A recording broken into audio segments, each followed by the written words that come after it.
I just want to point out I am wide awake this morning.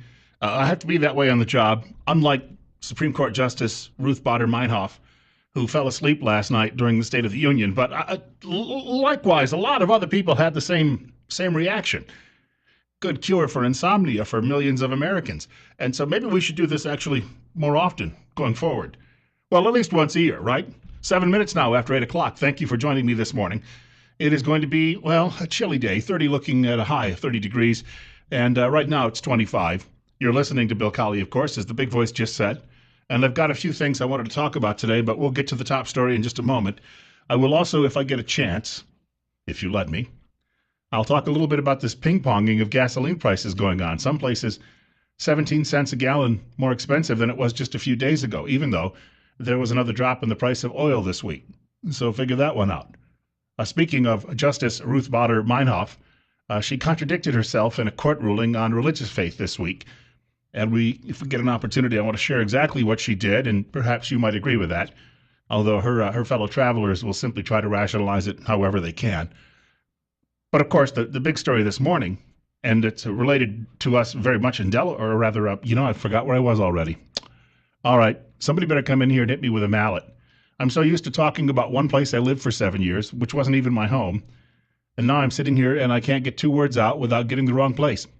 And I know I look around and nothing here looks like it does there. In Idaho, at Boise State University today, the president is going to come and try to offer more bromides in an effort to market his plan from last night. Now, I've got to tell you something. I watched that speech and I'm not a big fan of these canned State of the Union addresses. And in the course of the last 40 years, I think I've watched President Obama do one other. And maybe I watched Ronald Reagan once, and maybe I watched George W. Bush once. Prior to that, it would have been Gerald Ford. So that's how far back I go. And rarely do I watch these things because you can get everything you need to know the morning after as you sift through. But last night I actually sat there and I did a play-by-play on Twitter and on my Facebook account. And I was sitting there putting it all together, and so it allowed me today to write up a short list of just some takeaways. Now, these aren't all of them. If you go to Drudge, you can find that some comments on Drudge already this morning, that frequently the president contradicted himself last night. I have 10 takeaways I listed as I was watching last night, and here they are. Number 1, I ended the wars now, and I want more, they're over with, right? There's troops still in some of these countries, but they're over with. But he wants more money to fight ISIL, as he calls it. He does not call it ISIS. He calls it ISIL, which ought to tip his hand a little bit because ISIS, that is what, the Islamic State in Syria? ISIL is the Islamic State in the Levant. The Levant being an old name going back to the Middle Ages for a huge swath of territory, including Jerusalem and currently all of Israel. So he is tipping his hand, referring to this as the Islamic State, as if this is going to be subsuming, conquering, taking over Israel. And you can only imagine if they're shooting young boys, co-religionists, for watching soccer games, what they would do to the Jews if they ever get the chance. But I think the president, when he uses that phrase, that ISIL phrase, he's sort of tipping his hand as to who he actually deep down in favors in this conflict. 2, at one point, he goaded the Republicans by saying, try living on $15,000 a year. Then he went on to talk a little bit about how he was going to tax Wall Street more. Keep in mind, these people on Wall Street are the ones who finance Democrat Party politics. He's giving away a $500 tax credit, if Congress will approve, to middle-class families. His definition of middle-class families, they make $200,000 a year. So he just said, look, try to live on $15,000 a year, and by the way, I want to give $500 a year to middle-class families. How far will that $500 go? Well, when he and his wife went to dinner one night in Hawaii a few weeks ago, they spent over $500 on dinner. So there you go. Number 3, oil and gas exploration are up. And you could paraphrase him by saying, I didn't build that. He had absolutely nothing to do with that. In fact, he was opposed to all of this, but he couldn't control a lot of what was going on private lands, which is where most of the natural gas and oil exploration of the last 15, 20 years has taken place in this country. Number 4, he kept saying we need to work together. And then he would turn around and talk about his veto pen. So, again, another contradiction. He suggested that the woman's right to choose must endure. This is a big week in Washington. There will be 500,000 people demonstrating there to overturn Roe v. Wade. But he never talks about the choice that a baby might get. In fact, he favors letting a baby die if it comes out alive in one of these late-term abortions. 6, he says college is going to be free. 0 was the word he used last night. So we are to assume then staff and faculty won't be paid, buildings won't be painted, grass won't be mowed. So if you're going to have it free, you can't spend any money on anything else on the campus. So that's how it works, right? Also, he mentioned he got elected twice. He was trying to, when he mentioned it, he was going to be out of office soon. The Republicans cheered, so he taunted them by saying he got elected twice. But the reason the taunting was so loud from the Republicans is because the Republicans took both houses of Congress while he was president. So there you go. I think that negates whatever he's talking about. Number 8, I'll get Wall Street. It's going to soak them. Although until it gives my party more satchels of campaign cash. Number 9, Islam is peaceful. Get me more drones. And of course, lastly, Fidel is my kinsman. Do we need to say anything more on that one? So there you have it. That was my take on what I happened to be watching last night. And as soon as it was over, I went to bed. I didn't even stay up to watch Joni Ernst. Nothing against her. But I thought I'd had enough for the evening, and I do get up early in the morning. So when the speech came to a sudden stop a little after 8 o'clock, I turned off the TV, turned off the lights, and I was asleep within 10 minutes. This morning, the reviews are coming in from some places that to me seem interesting and downright unique in some cases. I'm a subscriber to the online edition of the Washington Post, not because I favor that newspaper, but because I have several news sources, a couple that I subscribe to and several others that I get emailed to me every morning, so I can do a quick rundown and see what's going on locally and around the world. There are 2 writers today who are just chewing the president to pieces at the Washington Post, and they're not conservatives. One is a guy by the name of Dana Milbank, and the other is Eugene Robinson, who is an all-out sycophant for President Obama. In fact, Robinson is a regular on the Morning Joe program on MSDNC, and he often does everything he can. I mean, he had his knee pads on last night offering the president a Lewinsky. You would think that was what was going to happen before the speech, and after the speech, Mr. Robinson is disappointed. Maybe disillusioned is a better word. But he and Milbank, who have both been carrying the water for this White House for the last 6-7 years, they're now turning around and saying, well, you know what, maybe something's wrong here. And I get to page 2. There's a column. That's the sound of it you're hearing. Page 2 of Eugene Robinson's column. You remember the Marvin the Martian character in the old Bugs Bunny movies? You know, oh, Earth, I'm going to destroy the Earth. He sounds just like that. Eugene Marvin the Martian Robinson. He writes the foreign policy speech. We'll have to wait for another day. And then he goes on to say, the president declared the Afghanistan war over, which is great. He repeated his promise to, quote, degrade and ultimately destroy, unquote, the Islamic State. And he asks, will the pro-Western Afghan government survive? This is coming from the columnist. How does the president intend to proceed in Iraq and Syria? He was right to call for Congress to pass a resolution authorizing the use of force against the Islamic State, but said nothing specific about what legislation should say. The president, he writes, mentioned Russian aggression, but not the explicit fact that Crimea has been snatched away from Ukraine, apparently permanently. And he says, we heard very little about Iran, given the stakes. He's apparently okay with the Iranian nuclear program going on. He said at one point during the speech that we had held Russia in check. Huh? All right, so they seized Crimea and a big chunk of Ukraine, and they may not be done. But by golly, I showed them. I went out there and I told Mr. Putin. Here's Vladimir Putin, by the way, who's riding around on horseback, bare-chested on horseback, with a rifle slung over his shoulder while he's going hunting, and he's fishing, and he's playing ice hockey. And here's President Obama. You ever see those pictures on Drudge where they show you that image of Putin doing something outdoorsy like that, and then they'll put the picture of President Obama on vacation up at Martha's Vineyard where the president is riding a girl's bike and he's got the bike helmet on? Look, I have a bike helmet myself, and I have a couple of bicycles.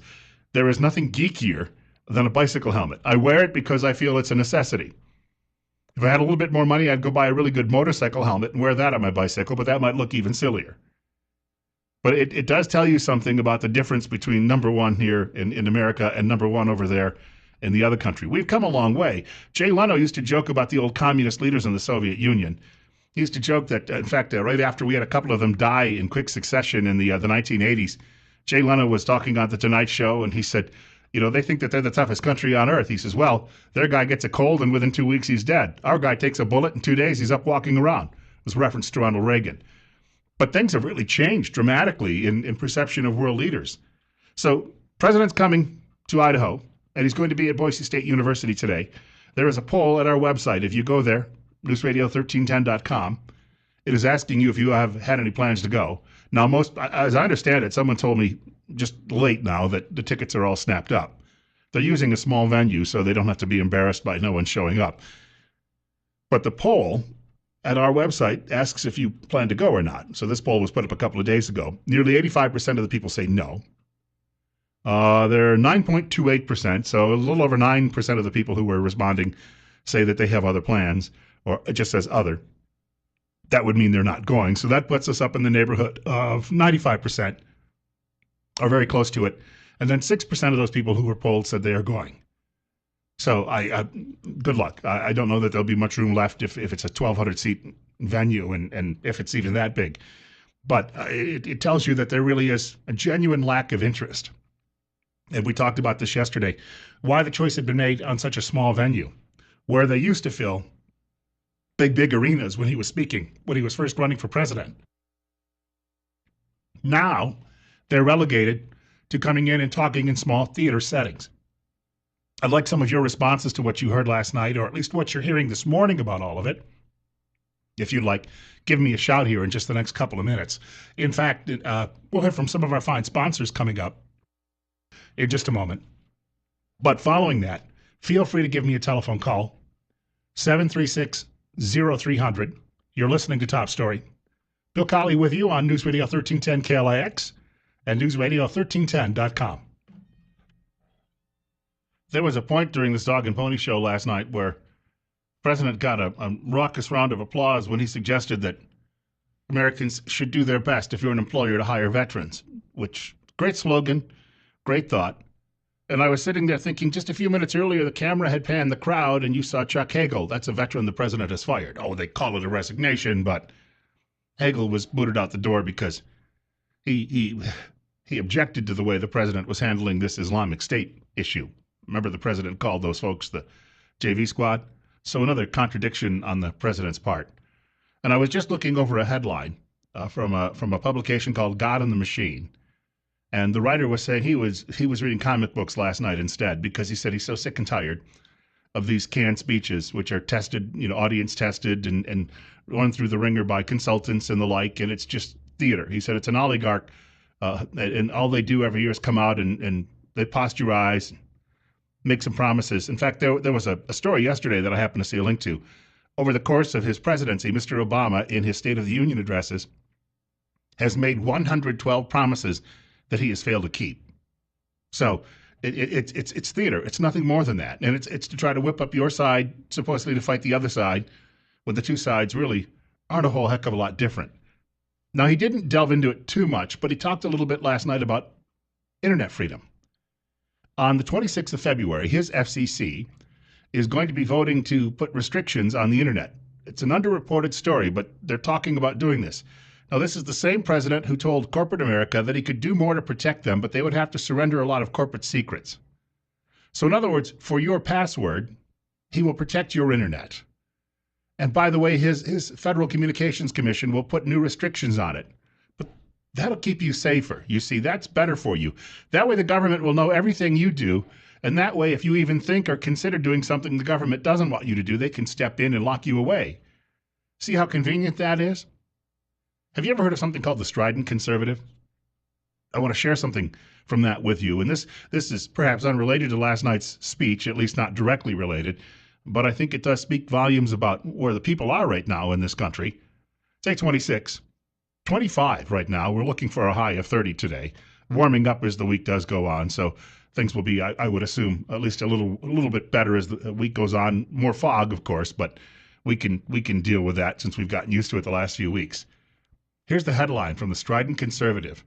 David Leach, the writer, majority of Americans willing to surrender their constitutional rights. Following the recent attacks in France, an overwhelming majority of Americans have indicated in a Washington Post ABC News poll a willingness to surrender their privacy rights to the federal government in exchange for a little safety by a margin of nearly 2-1.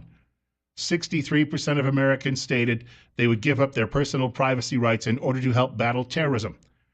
Well, we've already done that with social media, I guess, so it's a done deal, right? 32% of respondents haven't been struck by an epidemic as of yet, the writer says, and it is a 6 percentage point increase from last year. And what happened was the situation in France may have created this, even though no Americans, to my knowledge, were killed in what happened in Paris a couple of weeks ago. But even a year ago, 57% for you public school graduates, that's over half. Over a year ago, 57% of Americans said they would give up their liberties. Did you know there was a poll done about 10 years ago of America's college students, and it probably hasn't changed with the current crop? They were asked if they would, in exchange for having their student debt paid off by the government, if they would give up their right to vote for the rest of their lives. Now, I'm sure you'd like to be proud of your children and say, they would never do such a thing. But in that poll that was done, that was about 2004, 2005, I was talking about it on a radio show I was hosting way back then. The overwhelming majority of college students said they would give up those rights, the right to vote, in exchange for someone paying off their student loan debt. Well, what kind of a people are we any longer? What type of kids have we raised? I mean, we've gotten to this point. So these dog and pony shows where the president comes out and says, I'm for the little guy, and, some people sit on their hands and his side claps and cheers. Nobody's for the little guy. They're pressing you in every direction. And I don't understand how people can go along with this. And a number of people, I don't blame you if you didn't watch this last night. You're looking for a little escapism to get away from it. So you're watching some reality TV show. The ones that I used to have to sit through with my intended were Mob Wives and The Real Housewives of New Jersey. Anyway, they were just dreadful, but people do that, and it's an escape. But on the other hand, it's not helping us in any way. The longer your head is buried in the sand, it's like the child when the house is on fire who decides to curl up under the blanket or go into the closet thinking I'll be safe here. And if I just close my eyes, nothing will happen to me. Well, bad things will happen in that situation. I've got more on some of these topics coming up. Just quickly, I'd mentioned earlier, there is the source material for this. I mentioned it in the previous segment of the program. Obama spent more for dinner in Hawaii than his tax credits for families that he's promising. And that was just for one meal with his wife. They spent $295 apiece on their meal before they had drinks. Well, hey, he's for the little guy. Do as he says, not as he does. We've got plenty more coming up. I wanted to mention gas prices, if we could, for a few minutes. Trying to figure out where they're going, where they're headed, and who knows. More details, it's 8:30. You're listening to News Radio 1310 KLIX. Driving home from work last night, I tended to let my eyes wander a little bit. I know you're not supposed to do that in heavy traffic, but I was looking at some of the prices for gasoline and thinking, did I fall asleep, do just a mini Rip Van Winkle for a week and wake up and things have changed? Because I bought gasoline last Friday, filled up for about $1.50 a gallon. That was after my discount on my shopper's card. So I'm driving along yesterday. In fact, yesterday I saw one station that had prices down in the $1.55 range, and you were getting a nickel off or so if you paid cash. And the price had shot up to $1.89.9 yesterday morning, and this morning it was, I think, $1.79.9. Still, it's more than 20% or 20 cents higher per gallon in a few days. And the station where I bought gas the other day is up about 17 cents. So what happened in the span of just a few days with gasoline pricing? I know that oil went up a bit over the course of the end of last week, but did it go up that much that all of a sudden gasoline prices shot up 17 cents to $0.25 a gallon? Are we being played here? Here's a question for you. Does anyone have an answer to that? And help me out here on this one. And then since that time has happened, the Wall Street Journal is reporting that a bad IMF report, that's an International Monetary Fund report, that's a group of rich bankers who are trying to control the economy for who knows what reasons, they have downgraded the worldwide economic outlook for the year. In fact, they're talking recession, maybe a big one. And the Chinese have suddenly had a huge dip in the Chinese economy, the worst in years. In fact, here it is on this story from the Wall Street Journal. Adding to global growth concerns, China on Tuesday reported its slowest growth in a quarter century. China is the number 2 oil consumer and the top importer of oil. Okay, but the price of oil ended up going down again. It's below $47 a barrel.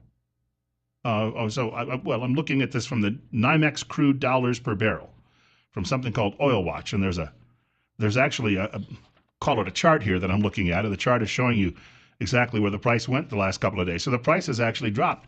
What in blazes is going on here? Reach me if you can and share your thoughts on it at 736-0300. Bill Colley with you on News Radio 1310 KLIX and newsradio1310.com. You're up next. You're on air. Hello. Yes, sir.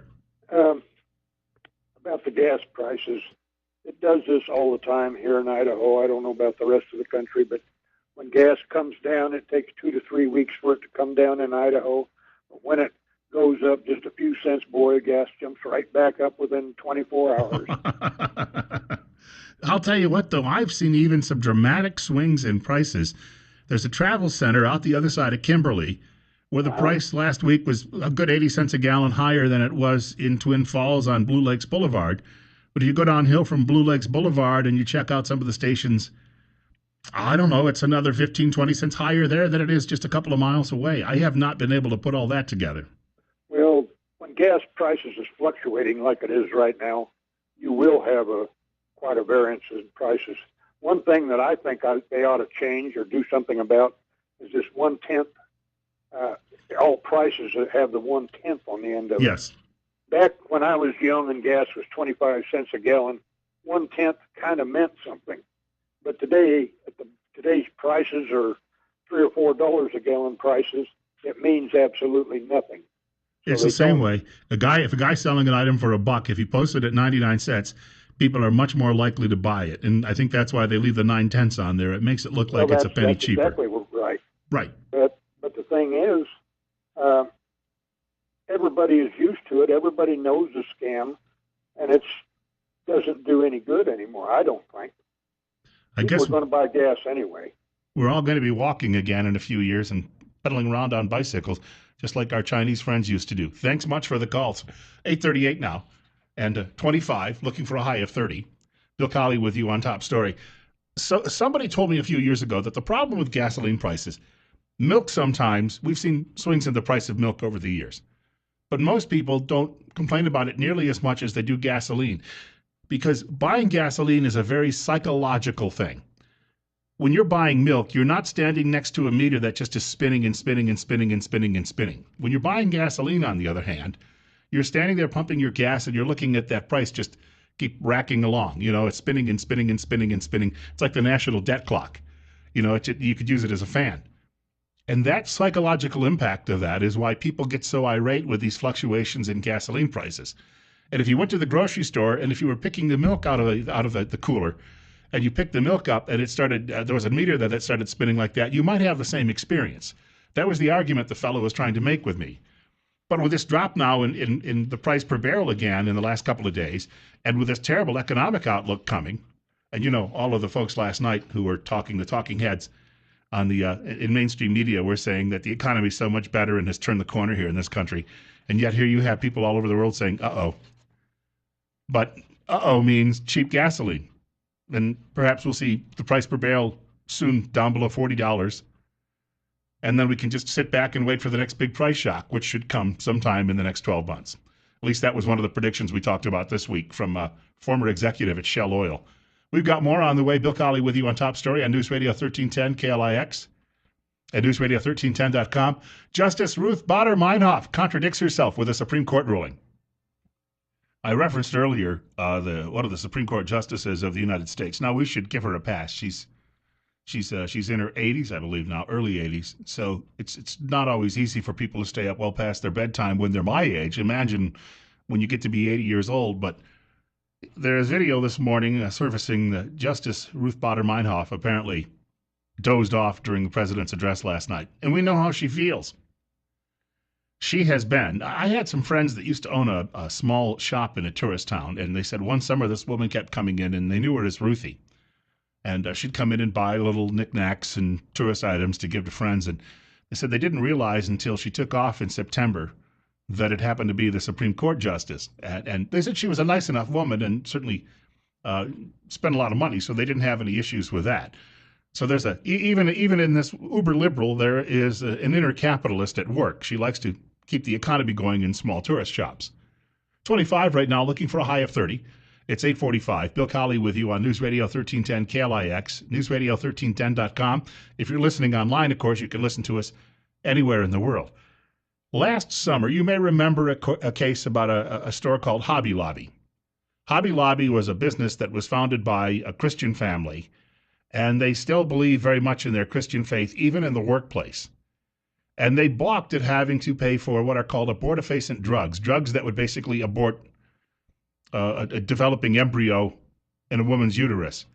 And they felt that ran counter to what they believed in. Well, the government said, sorry, the government's attitude is from people who don't really believe in God or go to church and do those things. They just believe it's one of those things you do for an hour on Sunday in a closed box somewhere, and then you come out and you leave it behind for the rest of the week because, well, that's what they would do if they believed. So here you have these people who are trying to force the owners of Hobby Lobby against the conscience, really, of their religious beliefs to go along with this. I'm reminded of the line in the movie A Man for All Seasons where the character Thomas More is being questioned, and finally he's told, well, look, why don't you just sign on with the king's divorce for fellowship?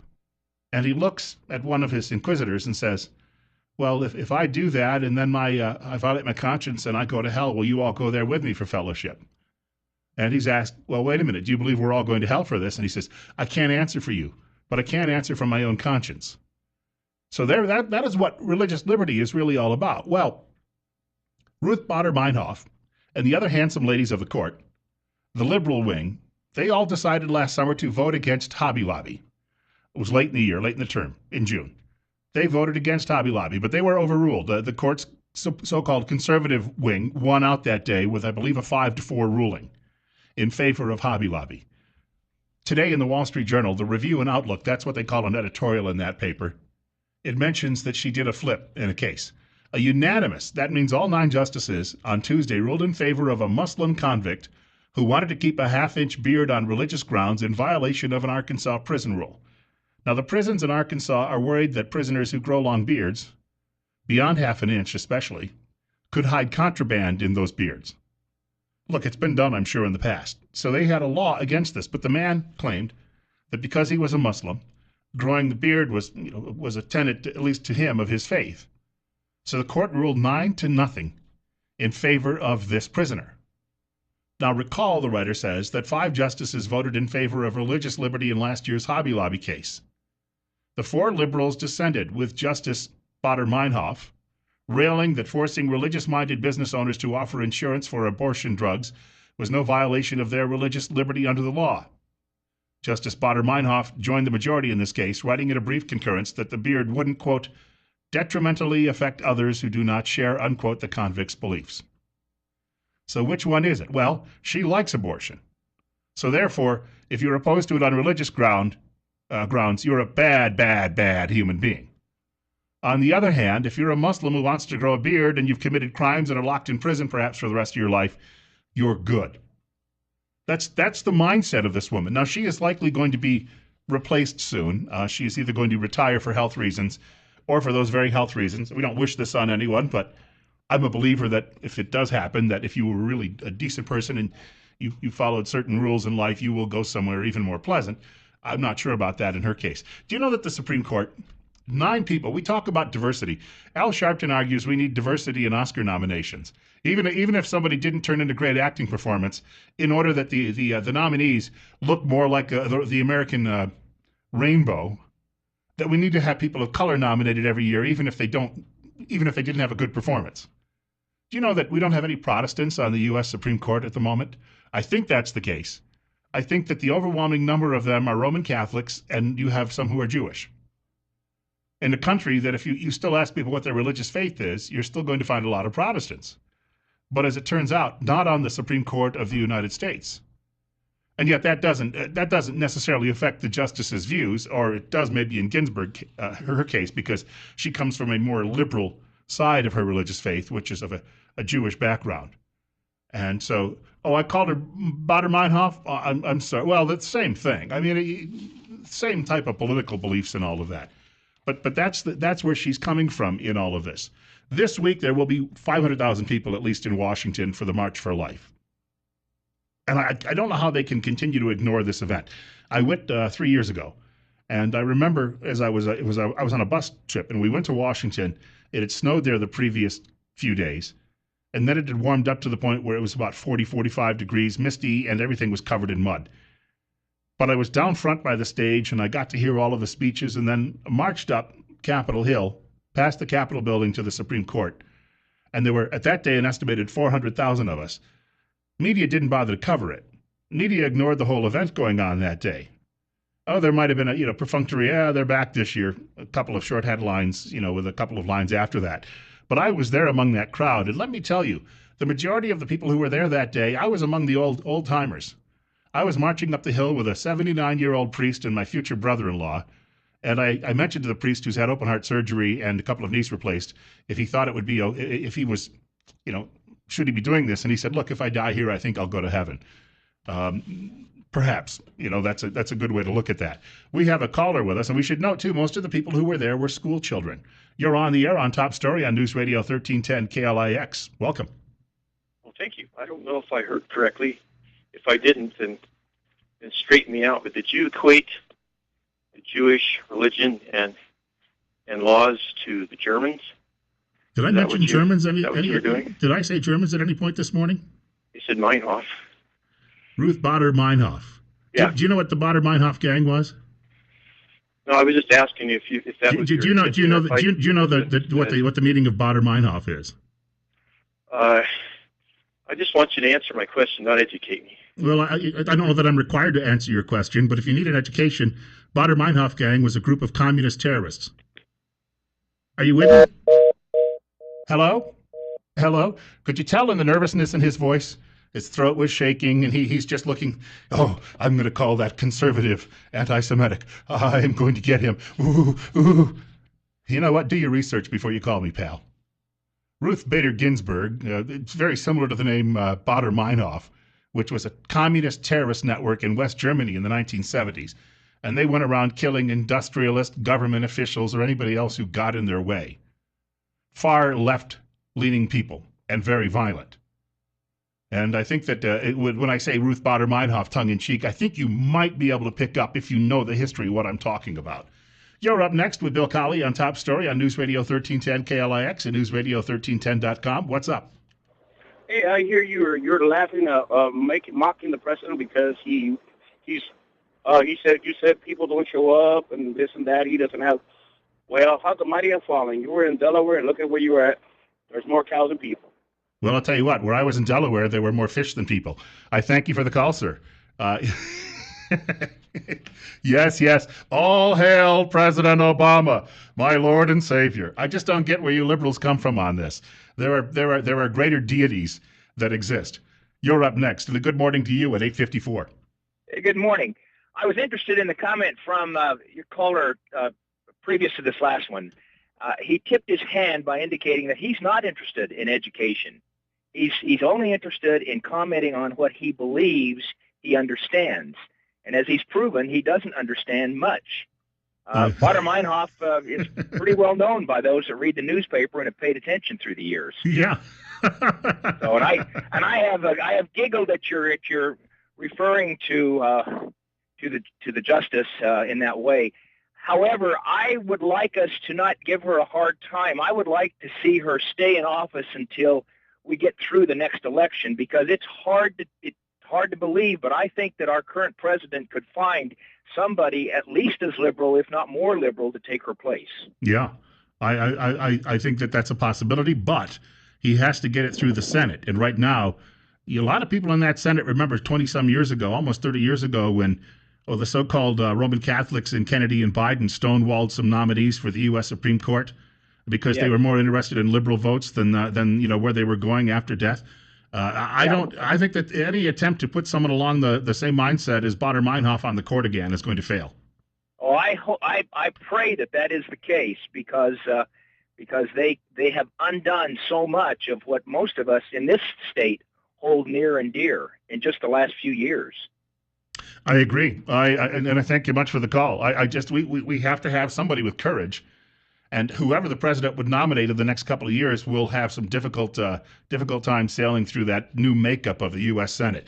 Your vote did count in that, at least in that sense. You're up next on Top Story. It's 8:55 on News Radio 1310 KLIX with Bill Colley. Good morning. You know, all these people that are calling in, Lennon would have referred to them as useful idiots. I just want to know, for all the progressives and liberals out there, what is wrong with freedom? What's wrong with freedom? Why do they hate it so much? Because they know so much more than everybody else. They have to control the rest of us to show us the way. The problem is they know so many things that just aren't so. And that's, that's Ronald Reagan's quote, and it stands the test of time. Just the rigid ideologue that we have in there as president, I can't bear it anymore. This country's coming to a boiling point, and it's done on purpose. Oh, yeah.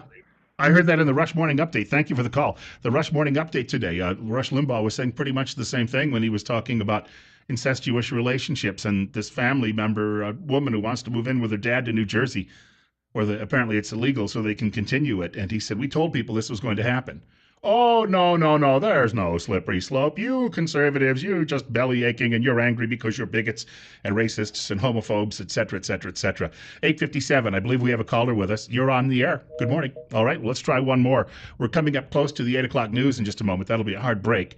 But in the meantime, you're up next on News Radio 1310 KLIX and newsradio1310.com. Good morning, Bill. I just wanted to comment on Jill's best friend. I think that Obama last night gave an eloquent speech. He talked very well. He actually made a couple good comments. But, when you cook your books, you can admit all kinds of stuff. And I noticed every time he talks, he says that the economy is better, and it gets further and further back. It went to 2006, and last night it was 1999. They're just absolutely insane. He lied after lied after lied after lie. The economy's not better, and the stock market's better. If you put so many $1 billion of our tax money in there every month, it's going to get better. And the rich are going to get richer. So he hates the rich, but he made them rich. Off of our back. Yeah, I thank you much for the call. We talked about it the other day. We have more children now in the 50 states in poverty than ever before, at least since those records have been kept and they've had a poverty line that they've defined. We have another $7.5 trillion added to the national debt since Mr. Obama became president. That's more than a third of it. You tell me, are we better off now than we were 7 years ago? I think that's a question that most people could answer. News is coming up next from Fox. One more hour of Top Story with Bill Colley this morning on News Radio 1310 KLIX and also online anywhere around the world at newsradio1310.com.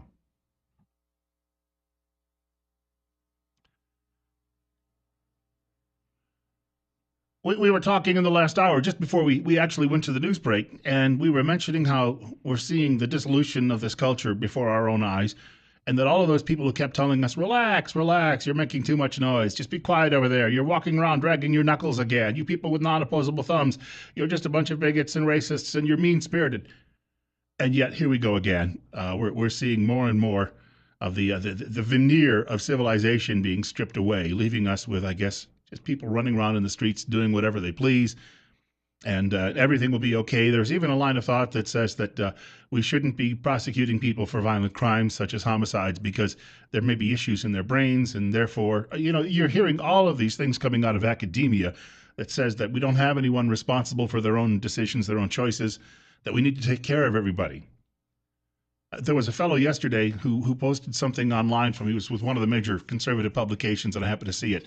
It was a tweet from one of his friends who said she thought that we should outlaw war.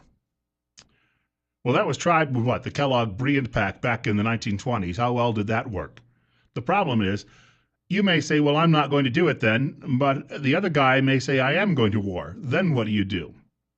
Put your head in the sand again and pretend nothing's going on around you? And the comments section was tremendous, but I posted that I said there's one way that we could actually guarantee this, but we would need one world government. And that one world government would pretty much have to keep everyone in line with a North Korea-style police state. And that's how you would outlaw war from here on out. Essentially, you would just have a government making war on the people. But there would be no more wars because you would only have the one government. That would be at least the inkling in that. Unless there was a faction that popped up. Again, people on the left, they are living in la-la land. You know, they've smoked so much ganja. Do you know that in the states that have legalized marijuana, Newsweek is reporting this week that there are all of these explosions taking place in apartment complexes. They actually had a photograph of one in Washington State where the entire apartment, the walls had blown right out and took part of a neighboring apartment along too. They're cooking marijuana so they can extract the oils from it because they think they get a more intense high. And since the legalization of dope in those two states, the number of explosions are going sky high, no pun intended. And what they're trying to do is they're trying to get the, what do they call it, hashish oil? They're trying to get the hash oil as concentrated as they can. So here you go again. This is going to be a good thing. It'll be medicinal and people can do what they please. And you know what? Don't smoke cigarettes, but smoke up all the hash you want. And go ahead and blow the neighbor's house up too while you're at it. What's the logic in all of this? Is there any? If there is logic, then it is obviously an effort to try and destroy all of this on purpose, as a caller said to us just before the 8 o'clock news. Or 9 o'clock news, excuse me. It's in fact 10 minutes after 9 right now. Bill Colley with you on Top Story on News Radio 1310 KLIX and newsradio1310.com. Here's something that I've got to share with you. I got a reaction from a friend of mine. He is the former administrator of the Shuttle Challenger Commission. He's going to be on the air with us in a few days to talk about that event because he was privy to all of the evidence, a lot of things that most people never saw at the time. And he was part of the team that presented the report to President Reagan in the Rose Garden after it was finished. But he saw this on my Facebook page today, and he was just incensed. He served his country for 20 years in the Air Force, and I think he is just fed up with this. This is out of the Daily Caller. Dad banned from games after telling kids to shut up during the national anthem. This is out of Ohio, I believe, near Cleveland, Ohio. Brookside High School. The man's name is Justin Schill. He has kids who go to school at Brookside, and he was there for a basketball game. He was attempting to enjoy the game when he saw some kids. They were chatting and laughing and generally having too swell of a time during the customary presentation of the national anthem. So as the anthem was playing, they were goofing off. So he was not terribly happy about what he was seeing and about the lack of respect. So he approached the kids and gave them his version of the what for. In other words, he told them off. He got kicked out of the game. A few days later, he received a letter from the Brookside High principal informing him that he would be banned from school athletic events for all of the calendar year 2015. Why? Because he told these children that they should be showing more respect during the national anthem. Apparently, the school doesn't think so. He's the one who's going to catch grief for all of this. What type of... the old question, why can't Johnny read? It's because of these dinglings who are running the schools in the first place. Monkey see, monkey do. All of these... Then they wonder, then they get angry that news media picks it up. And they blame Fox News, they blame the Daily Caller. You're the stupid idiot who wouldn't defend this guy for defending the national anthem. And then when you have a crowd show up at the school board meeting, they'll say, no, I want you to all be polite and don't call me any names while I sit here and take you in abuse. Well, you're going to be abused. You're going to have a couple of thousand parents come out and tell you off for something like this. And these administrators, coming, of course, out of the colleges that pipe out all the Marxist-Leninism and the Alinskyites who work there, they don't apparently understand why there's so much anger when they make a ridiculous decision like this. It's 9:12. You're up next on 1310 KLIX and newsradio1310.com. What's on your mind? Hey, Bill, I think you're right. I think that what they're doing is they're just making sure that people don't, that these kids don't respect anything of the past. Like in these schools, these kids have no education on history, and that's why, that is a prime way to take over a society is just your history means nothing to you. I mean, and what history is now is just the present. This is whatever you want. And like you said, just like Limbaugh said this morning on that update, I mean, that is incredible. Yeah. About marriage. But I think 70 million people in the heartland are fed up with this stuff. I really do. And I think these coastal cities are going to, eventually they're going to just, I don't know what's going to happen to them. When they break off into their own independent countries and then they go bankrupt, we're not going to be there to help them out. They can no longer rob us to keep their welfare states going. Yeah, thanks, Bill. I thank you for the call. That is related, that story about the Star Spangled Banner, very much to this so-called controversy about the movie American Sniper. which is a movie about a guy who was protecting his fellow Americans' lives in a war zone. Look, if you had a husband, a wife, a son, a brother, an aunt, someone serving in one of these war zones, and there were people taking pot shots at them, wouldn't you want someone like Chris Kyle around to protect them? That was his job.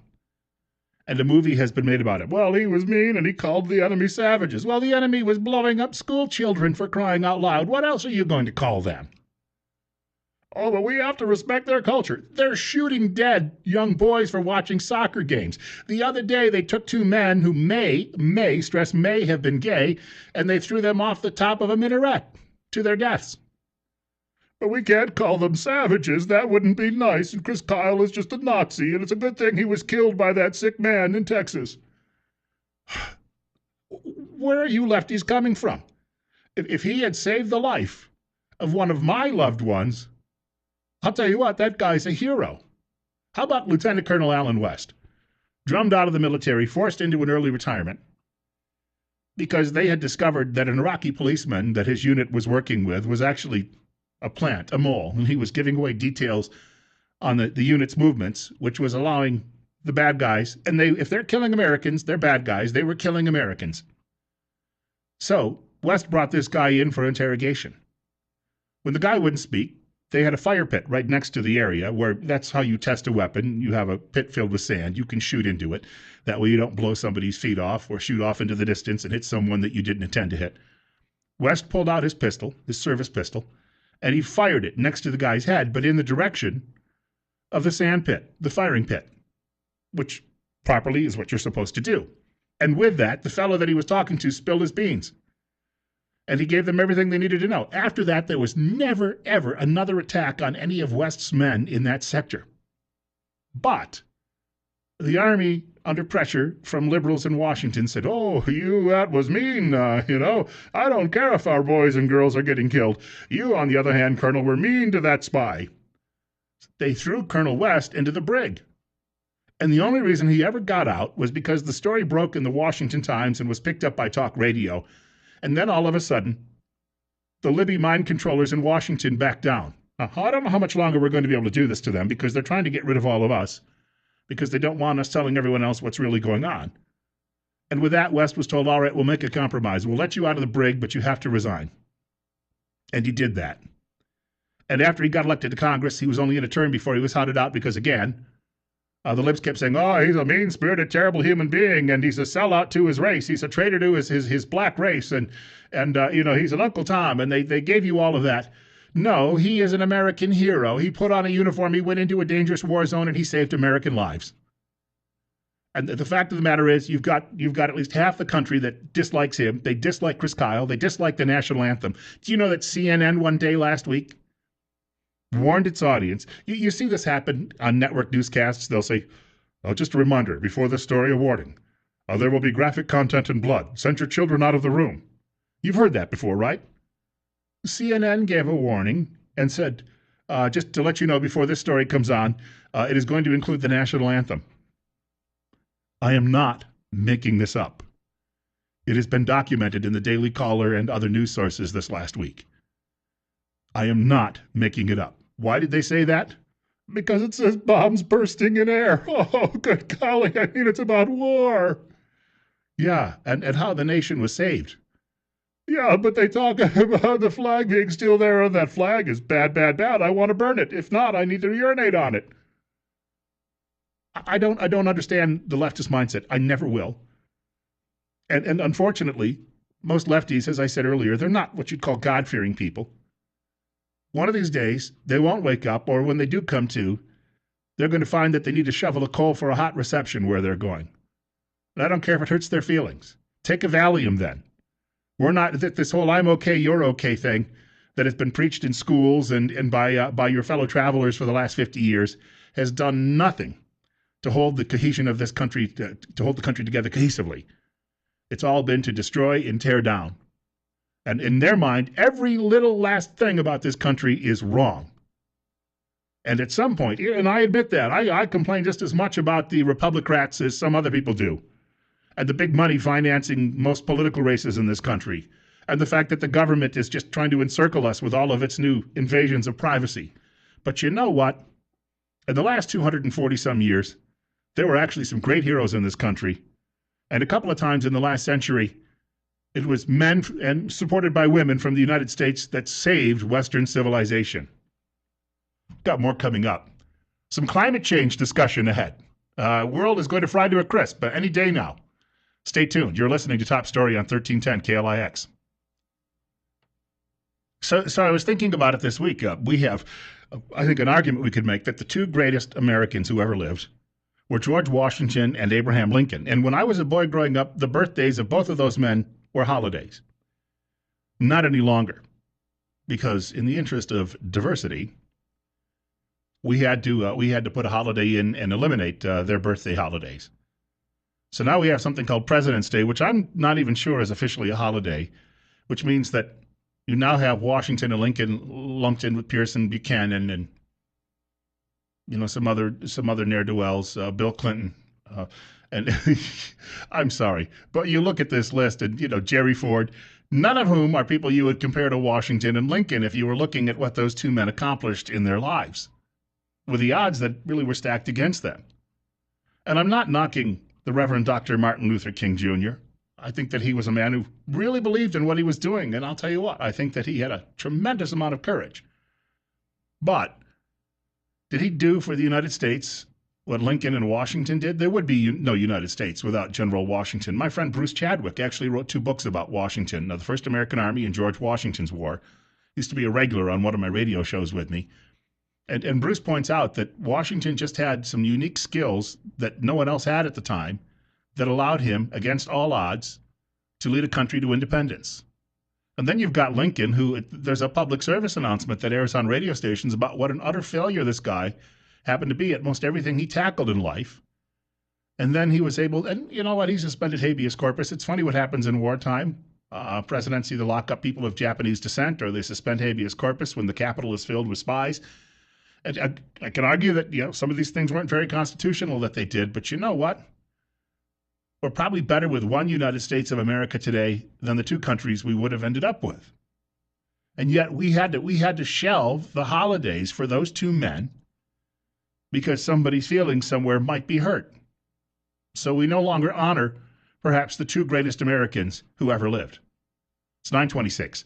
Bill Colley with you on Top Story. News Radio 1310 KLIX and newsradio1310.com. And you can reach the program if you'd like to comment on particularly any of my rants today, 736-0300. Once more, that number is 736-0300. And I did briefly mention MLK Day on Monday. I don't know that it's really terribly applicable in the state of Idaho. For a lot of people, it was just a day off and they could go to the mall and the like. But we also have another big day this week, and that is the one March for Life in Washington. And I think that is far more important and critical because of the 60 million dead babies.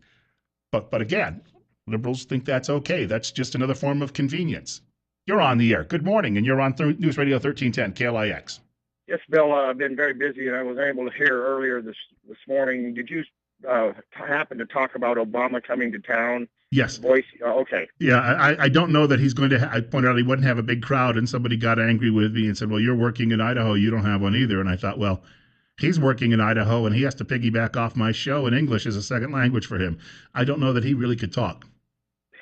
Well, not without his teleprompter. Yeah. One of the things that he likes to take credit for, and everybody's been, as the unemployment rate drops, and then, of course, the price of gas drops, and I think those are things that are very relative. I think that, as the price of gas drops, of course, people have more money to spend on things other than gas, and they can afford to hire more help, do lots of things, go on trips, whatever it is. But when he takes credit for the price of gas being low and the unemployment rate being low, and what I believe is after 6 years of this debacle and this fraud and this lying SOB, that, the people of America, the resiliency of the American people, the American spirit, and the American businessman is the reason why these things are occurring. It has nothing to do with this fraud. And but you see, when you have fools, it's easy to fool them. Yeah, I think that's true. And they managed to do it twice in 2008 and 2012. Thanks much for the call. 9:29, you're listening to Bill Colley on Top Story on News Radio 1310 KLIX and newsradio1310.com. Of course, you can have low unemployment numbers, but your good friends at MSDNC over at the Clinton News Network, CNN, and at the New York Times and the Washington Post, Pravda on the Potomac, maybe even at the Times News, they fail to tell you about what's called labor force participation. Well, okay, we're at an all-time record with that, the low that we have currently. Why?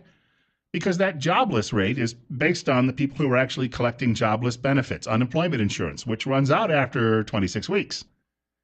And then when they don't get that any longer, they're no longer counted. But if they haven't gone back to work, so the real unemployment rate might be 22%. But we're being sold a bill of goods, and you know what? Media colludes with that. This is the sad part of it. The folks in establishment media are down on their knees for this guy every day trying to protect him. Why? Because he's a fellow traveler. He supports everything that they do, and that is the destruction, not only of the country, but of our culture, our way of life.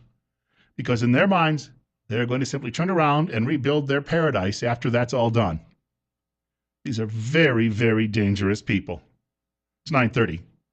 You're listening to Bill Colley this morning on News Radio 1310 KLIX, newsradio1310.com. Top story. The global warming alarmists are at it again. If I get a chance in the next half hour, we'll tell you about some of their missteps, too. I should note that with all of this global warming alarmism taking place, we're not going to break 30 degrees today. At least that's the current forecast, and we'll likely be within a couple of degrees of that. 27 right now. It does feel like winter. And for all of this talk that we kept hearing, 25 years ago, people were saying that the world wouldn't be around in 10 or 15 years, and of course, that deadline passed. It's like, all right, we're going to draw a new line here. Okay, forget that one. Let me draw a new line here. Rats. All right, we're going to draw a line here. And if you just listen to me and stop consuming and stop driving and get rid of your children, well, the world will be a much better place. Brave New World, the book written by Huxley. You see it coming true on an almost daily basis. So you hear all of these people on the left screaming about global warming. They don't talk about what if it's a natural thing. How do we go about dealing with it? Bjorn Lomborg, who's a scientist who writes, he's frequently the contrarian in the Washington Post in its Outlook section on Sundays. He's been writing for years saying, well, stop yammering about it and just figure out how we adjust to it. It'll be a lot cheaper, and you won't have to starve half the population. And he gets ignored and pushed aside by the folks on the left because they prefer to destroy all people who actually create jobs in order to get their wish. Because those people who create jobs, they're oppressive capitalists. So we can't obviously have that. 9:35, Bill Colley with you on News Radio 1310 KLIX and newsradio1310.com. Today's Wall Street Journal. Holman W. Jenkins Jr., climate reporting's hot mess. Now, you remember last week we heard the National Oceanic and Atmospheric Administration, known as NOAA, reported that 2014 was the hottest year on record by a smidgen. Yes, a smidgen. And there are people, though, who doubt that. It is impossible. In fact, he mentions an organization called Berkeley Earth, which you can probably guess it's coming out of Berkeley, California. They're not journalists, and they're not climate deniers. They are people who actually go along with a lot of this, but they looked at it, the researchers there, and said the hottest year candidates, 2005 and 2010. The difference was smaller than the margin of error by a factor of 5, adding, therefore, it is impossible to conclude from our analysis which of 2014, 2010, or 2005 was actually the warmest year. So in other words, there are a group of scientists right now who are saying, don't get too alarmist about this just yet. Jenkins goes on to talk about how it was covered, though, in the media. And he says the AP committed a howler by claiming that, quote, 9 of the 10 hottest years in NOAA global records have occurred since 2000. The odds of this happening at random are about 650 million to 1, according to University of South Carolina statistician John Grego, unquote. All right. So they threw a number out there and said that the odds would be against this happening. The writer then says, and he's not a scientist, but he's able to just look at this and make a conclusion, and most scientists would too. This might be true, he writes, if Earth's climate were dice, where rolling a 6 has no effect on the odds of the next roll being a 6. But climate is a continuous process of incremental change. A unified theory of media idiocy on climate is beyond the scope of this column, but even someone with the apparently parched intellect of an AP editor should be able to look at NOAA data and notice that cool years are grouped with cool years and warm years with warm years, and in between years with in between years. Some guy at AP now is trying to put it all together. It's processing very slowly, though. We have another caller with us. 937 on Top Story, News Radio 1310 KLIX, newsradio1310.com. Bill Colley with you. You're up next. Yes, Bill. You notice how he said last night some of the brightest minds out there has discerned. Well, my mind's not bright, and I will agree that the climate is changing. I disagree on how it's happened. Climate has changed throughout the eternity. It's always changing. A dry place becomes wet, a wet place becomes dry. It happens all the time. And I heard a guy the other day says, these guys with global warming are right because it has slowly been getting warm since the ice age. It has. For 12,000 years, 12,000 years, we've seen, if you look at it, there have been some setbacks and there have been some mini ice ages, but the average over the last 12,000 years, since coming out of the ice age, the world has been getting warmer. Wouldn't you know that probably is what precipitated the end of the ice age? Yeah, but who was it, Bill? Al Gore, that says that the ice cap was supposed to be gone by now. It's thicker now. Yeah, Iceland and the ice caps. So, what happened to those bright minds? Something went wrong in their well, he said their computer modeling. If I'm correct, he said at one point in that reference to global warming, all, of our brilliant scientists or bright scientists, all. But again, he can't speak for all, and it isn't all because there are about 40,000 who have signed on to a paper otherwise. Well, I think the thing that's funny the most is he says the most brightest mind.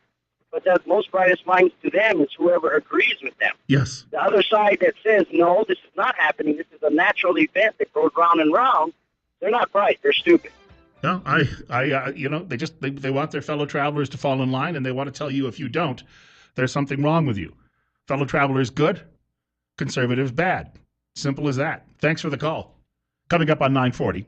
27, looking for a high of 30. Bill Colley with you on News Radio 1310 KLIX and newsradio1310.com. Speaking of Mr. President, wait until you hear what his Environmental Protection Agency has been doing to young children in California. Oh, it makes me shudder. It's very similar to those experiments carried out by some regimes in the 1940s. Now, the EPA is supposedly an organization, if you're on the left side of the perspective, is there to protect the planet from all of us evildoers who would deny climate change and drive large automobiles around, four-wheel drive, eat too much and be too flatulent, whatever it is they feel is destroying the planet.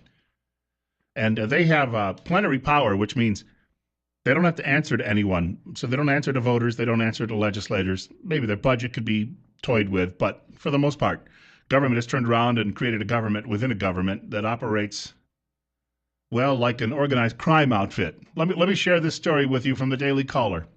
The EPA, backed by experiments done at the University of Southern California and the University of California, Los Angeles, that exposed children aged 10 to 15 to diesel exhaust, an air pollutant which the EPA and California Air Resources Board says has no safe exposure limit. The EPA went ahead and did this. And so the Daily Caller got someone to talk about this on the other end. Quote, not only has EPA been caught violating the letter and spirit of virtually every national and international code, law, and regulation for the protection of human subjects in medical experiments developed since World War II, unquote, said David Schneer, an attorney with the Energy and Environmental Law Institute. Quote, they have done so in shocking style, abusing the most vulnerable people of all, children, unquote. So the EPA, run by some of America's favorite liberals, has been exposing young children in California, and maybe perhaps nationwide, we've learned about California, that's all so far, to poison. Quote, compounding the basic villainy of this experimentation itself, unquote, Schneer added, quote, is that the USC-UCLA researchers failed to warn the parents and children how dangerous EPA and CARB had determined diesel exhaust to be, so there was no informed consent as required by law, unquote. In other words, Mom and Dad weren't asked by the government, can we poison your children? They didn't know. They weren't told about it. Who knows? Maybe they were told, oh, we're getting your children sweets. Send them by for a few hours. And then they filled them full of the exhaust fumes. Now, Somebody brought up Germany earlier, and I guess they were referencing Nazi Germany and the Zyklon B and the medical experiments and Dr. Mengele. And of course, the Japanese were doing this in World War II on Chinese and, yes, even English-speaking prisoners. And we are horrified by these crimes. Yet the Environmental Protection Agency, of which President Barack Hussein Obama he's ultimately the guy where the buck stops. He appoints the chief of that organization. These are outlaws. These are gangsters. And yet, these are also the people who are telling us the world is coming to an end because of our own human activity. I guess this is their way of culling the herd. Poison the children, you don't have to worry about it. 947. Bill Colley with you on Top Story. News Radio 1310 KLIX, also newsradio1310.com. You can reach the program today at 736-0300. That's 736-0300. Do want to mention Governor Reverend Mike Huckabee, or Reverend Governor Mike Huckabee, is coming up shortly. And the Huckabee Report is brought to you exclusively by the financial advisors at Waddell & Reed in Twin Falls. You heard from them just a minute ago. Their number, 736-6563. And my number, 736-0300. You're up next on Top Story on News Radio 1310 KLIX. Am I on? You certainly are. Go ahead. Oh, okay, great. Hey, appreciate you coming on. I haven't listened to the show for a couple of years now because, Kelly was all right. He couldn't argue the points against Jill. I mean, Jill would set him up so easy because she was extremely a shield for the left. And but you're a breath of fresh air, and I'm glad you're there. So I'll start listening to the show again. Well, thank you much for the call. Filling the shoes of Kelly is a bit like Danny White filling in for Roger Staubach. I can only hope to try to do my best. But Jill was angry at me one day before, when I was sitting in with the two of them. She was really angry because they were talking about the top stories that they had covered over the last 6 years. And one of them was a DUI that had befallen one of our two U.S. senators from Idaho. And they were talking about that story on the air. We went to commercial break, so this did not go over the air. And I said, well, at least he didn't drown anyone. Oh, my goodness. I picked the scab on that one because Mr. Kennedy was one of her heroes from her home state. And yes, he not only got drunked up, but he drove off. He took a young woman who was not his wife. We can't fully understand. We weren't there what may have been going on between the two of them. We do know from reports of people who were at the party, though, that they were really drunked up. And we also know that the Kennedy boys didn't take their marriage vows very seriously whatsoever. So Mr. Kennedy got all drunked up, and he got this young woman in a car, and they went for a very long ride on a short bridge because she still hasn't come back from it. And he dunked her in the water. He left her there in the car to drown. He swam away. He waited 10 hours to report it so he could sober up and then try to make up several excuses. And you know what? The people of that Marxist-Leninist republic that he called Massachusetts, they continued to send him back every 6 years, over and over and over again. Do you know that his brother John, there was a story out a few years ago about a woman who claimed that she had an affair with President Kennedy while he was in the White House, and Secret Service knew about it because it occurred in the pool. And they just ignored that. Media said, well, they had the woman on and interviewed her about how exciting that must have been. But she was underage. It was statutory rape. Governor Huckabee is up next. And the Huckabee Report brought to you exclusively by the financial advisors at Waddell & Reed in Twin Falls. The telephone number is 736-6563. Just a couple of minutes left before we wrap up today's edition of Top Story with Bill Colley on News Radio 1310 KLIX and newsradio1310.com. I believe we have a caller with us. You're on the air. Hi, yeah. I don't know. I might have fallen behind a little waiting on the phone because I was listening online, and that's behind everything else. But you're talking about Jill and that little incident with Ted Kennedy and Mary Jo Catechny. I don't know if you realize, a few years ago, Jill was on there. Jill's a stand-up comedian also, believe it or not. She won a local competition. And a few years ago, she herself was making Ted Kennedy jokes on the air. She said, and this is as a stand-up comedian, I don't think it was true, she goes, I was at a party with Ted Kennedy once, and he asked me if I wanted to ride home, and I said, no, thanks, I don't swim. So I think she was a little bit, her righteous indignation was a little bit feigned if she was getting on you for talking about Ted Kennedy. I thank you. Yeah, she mocked my laugh when I was talking about it, but didn't bother me too much. I just, one of those things that coworkers occasionally do clash. She's a smart cookie, I will give her that, and I could see her winning a competition along those lines, too. You're next. It's 9:56, and a good morning to you. You're on News Radio 1310 KLIX and Top Story. There's a good reason. Yeah. There is a good reason to tune in to our TV today to watch Obama. A local girl who attends Boise State, Tess Gregg, has been chosen to sing the national anthem. She is a theater and music student and an outstanding young woman, and people around here will recognize that name, I'm sure. Tess Gregg will sing the national anthem today. Thank you. Super. Thank you. Thank you very much. I hope that nobody talks during it, because if you upbraid them for talking during it, you could end up being the one who gets punished. So we do have to be careful about that. I don't know how. I have been in some places before where the pledge has started, the national anthem has started. I've been in the back of the room talking. I'll tell you what, it gets your attention very quickly. And that's usually where everything just stops. And so give the girls some respect today. The difficult part about being in Boise today is the traffic, which I'm told isn't fun to drive in as it is already. It might be a little bit more difficult this afternoon with the president being there. A couple of other quick notes before we wrap up today. He gave the speech last night, which was, somebody said, reminiscent of what Elizabeth Warren would do if she were the president. God help us. But it is reminiscent of a lot of the old liberal plaudits that we've been hearing for the last 50 years. Charles Lane, columnist at the Washington Post, says, "We are a country trapped in 1965's ambitions." And according to him, we are unable to find the way out of that morass. And he said it's cost us billions and billions and billions of dollars. And what have we accomplished over the last 50 years? Is it a better country today than it was when you were a kid growing up? I know what it was like for me, and I know my dad, who worked in a factory, and my mom, she left her job for a while to raise the kids and stay home. My dad had a new car every couple of years, and we lived in a big house, and we went on some nice vacations. Most people today look at that and they think, what world were you living in? Again, is it a better planet now? Is it a better country, especially now, than the one that you grew up in?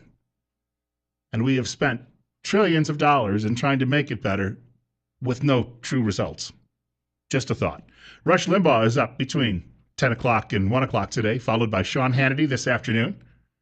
My name is Bill Colley. God willing and the creek don't rise, I will be back here tomorrow between 8 o'clock and 10 o'clock in the morning. In the meantime, Fox News is first, followed by Rush. Thanks for joining me.